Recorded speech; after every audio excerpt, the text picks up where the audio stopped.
This jacket belonged to my great-grandfather from his service during the Second World War with the American Expeditionary Forces. Now, this is quite clearly a uniform piece, and I don't think anyone would really disagree with that. This was an official military garment that was issued to my great-grandfather by the military for his military service. This is a uniform piece.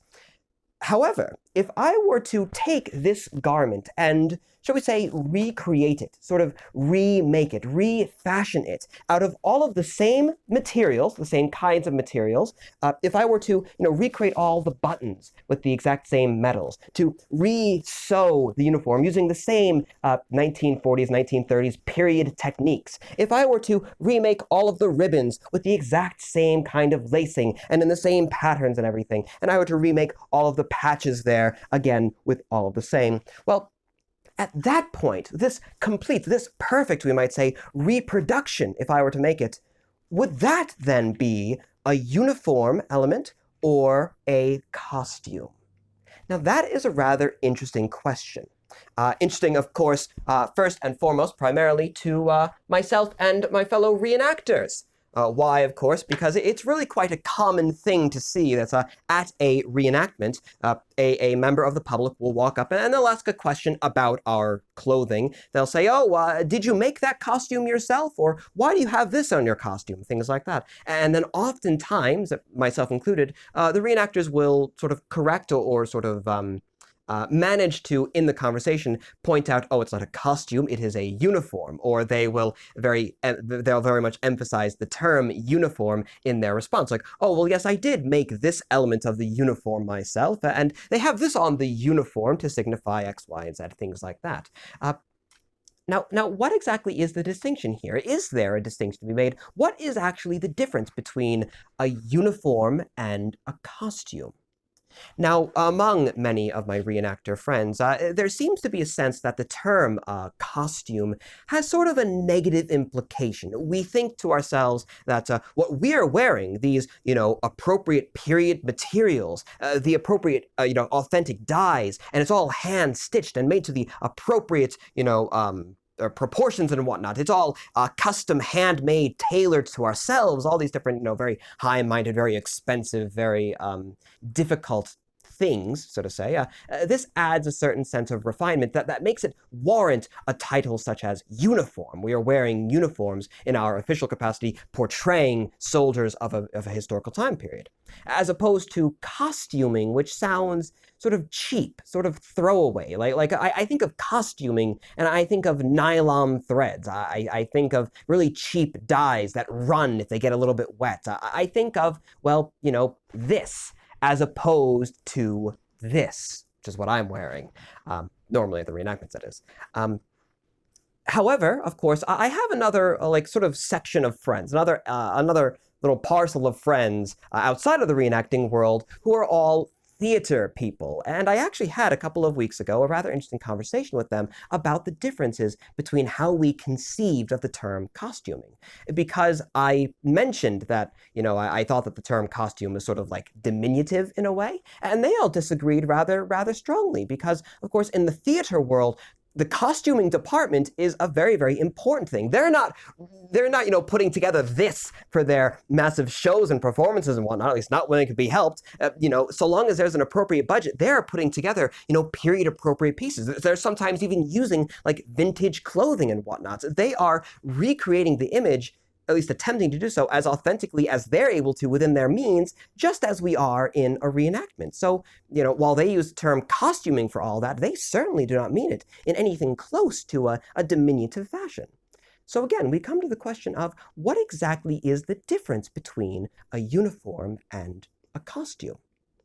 Now, I think that a rather good perspective to have, and something that I don't really use the terms like this myself, it actually comes not in terms of the materials used and the type of clothing, things like that, exactly the physical condition of the piece, but I think actually a very good definition can come from the intention of the piece. This is a uniform piece because it was issued by the military for a military capacity. A policeman, walking down the street is wearing a policeman's outfit, policeman's clothing, issued to him by a police department where he is serving in his capacity as a policeman. We might say that that is what makes it a uniform. Now, I can go out and, like, off of eBay or something like that, purchase a complete policeman's outfit and then wear it on Halloween and walk right past the real police officer, but am I also wearing a policeman's uniform? Well, you might very, very strongly, I think, make the argument that no, I am not, because I am not serving in the same capacity as the policeman is, at that moment. Although, if we want to go against that idea of the definition being sort of the purpose of how it is being worn, why it is being worn, well, again, we come to my great-grandfather's jacket here. This is a uniform piece. If I put this on, does it suddenly become a costume?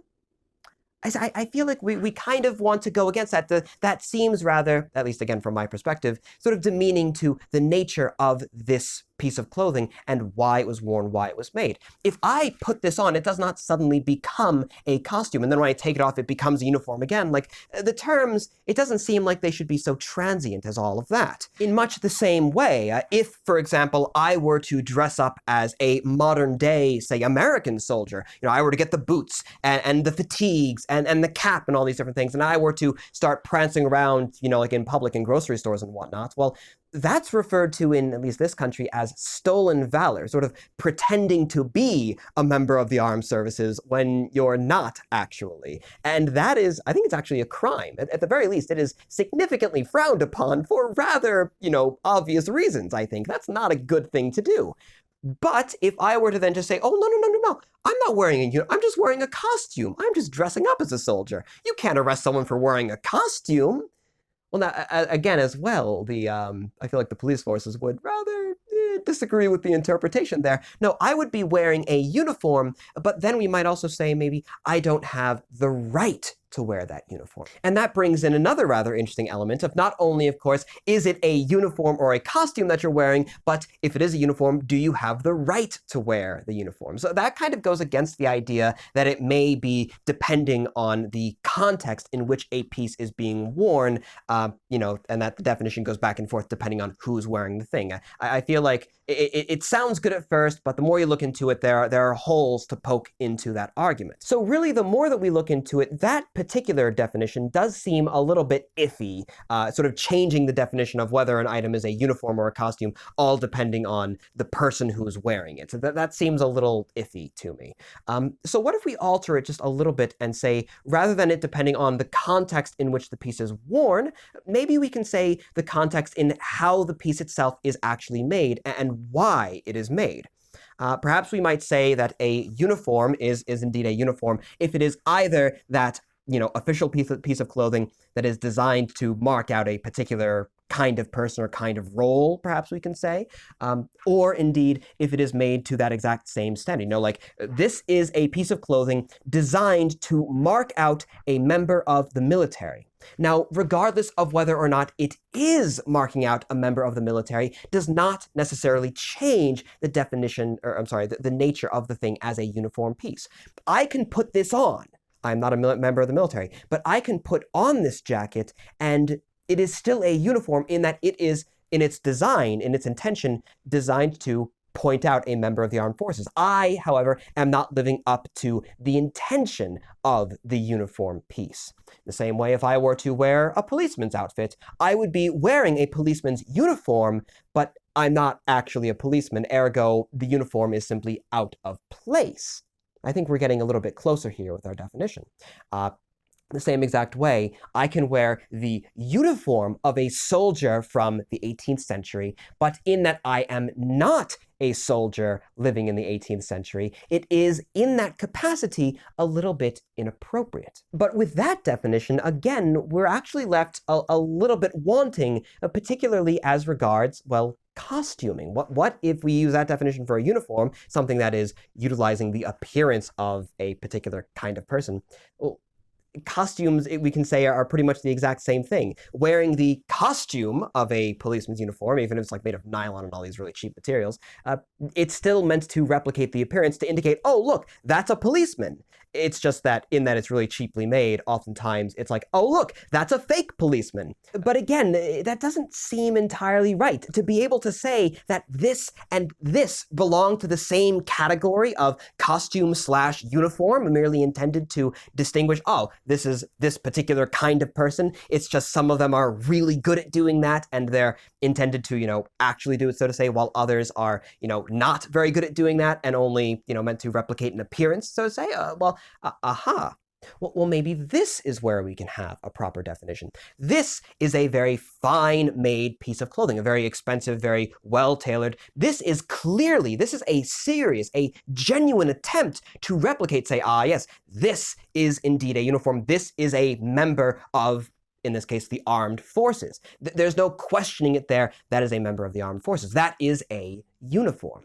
This, however, is very clearly a fake. It does not seem real at all. This is very obviously not a member of the armed forces. So, maybe that's going to be our difference, our distinction between uniform and costume, is not so much the intended purpose of distinguishing, yes, look, this is a member of the armed forces, but whether or not it's doing so seriously or if it's doing so with some other intention in mind. The costume is not intended to mark out, this is a member of the armed forces. The costume is saying, this is a person dressing to look like a member of the armed forces. But again, we're ignoring the fact that while some costumes, yes, look very, very silly like this, other costumes, as the term is often used by the communities that wear them, are really quite impressive.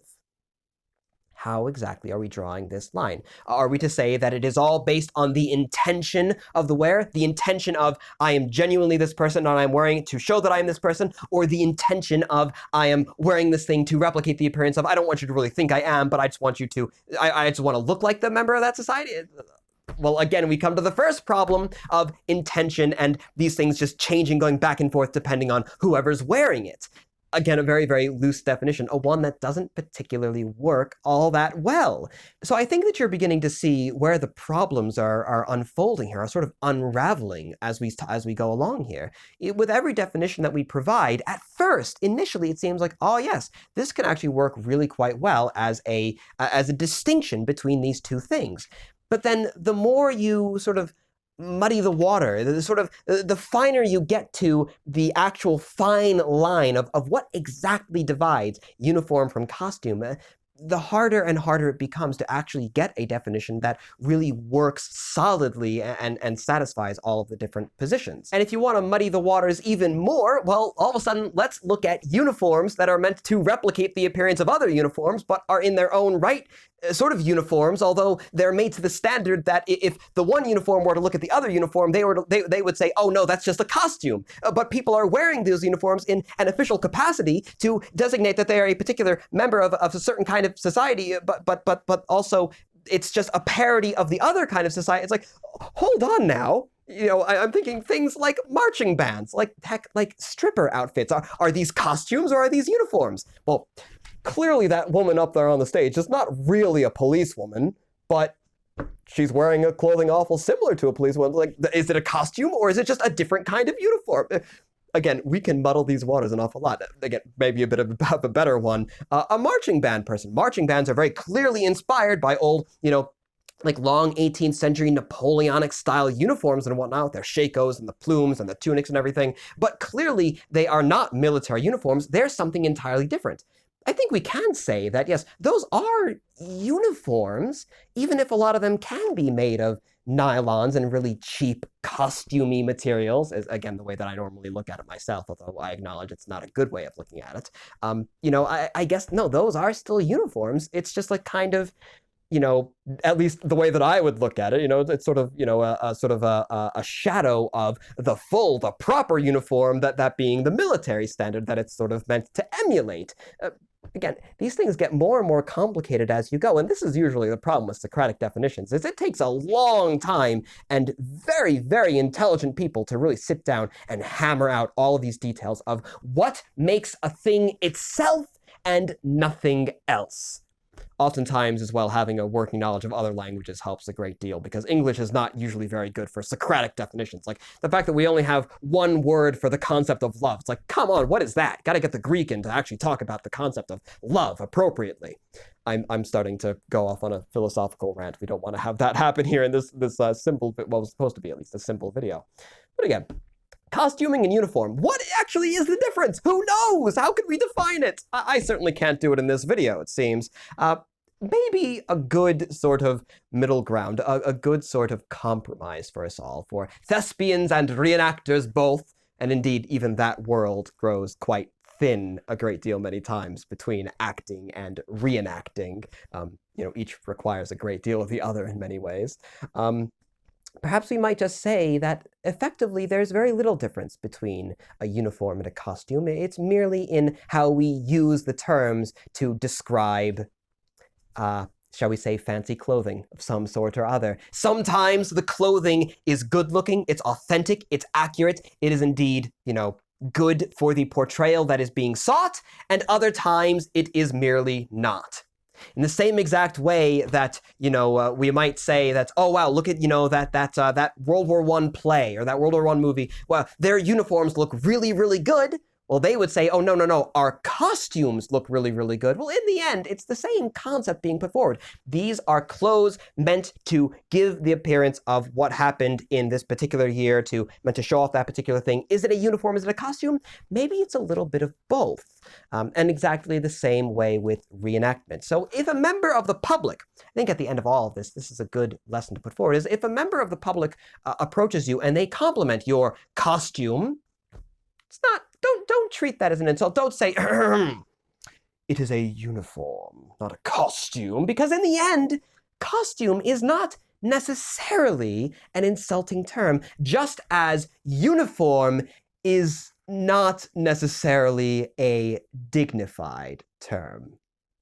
All right, have I made my argument here? I'm not entirely sure. I've been going back and forth an awful lot, but I like to think that we had a sort of a decent showing after all of this, after all this said and done. Hey, I mean, if you stuck around for all this, well, good on you. Thank you very much. Of course, in particular, thank you very much to my ever-beneficent supporting classes on patreon.com. For you see, it is by virtue of your support that I am able to actually carry on with these crazy ranting and rambling videos on nothing really in particular. And then, of course, to you as well, my dear viewer. Thank you so very much for your viewership. And of course, until the next time, well, I am and I shall remain your most humble and obedient of servants.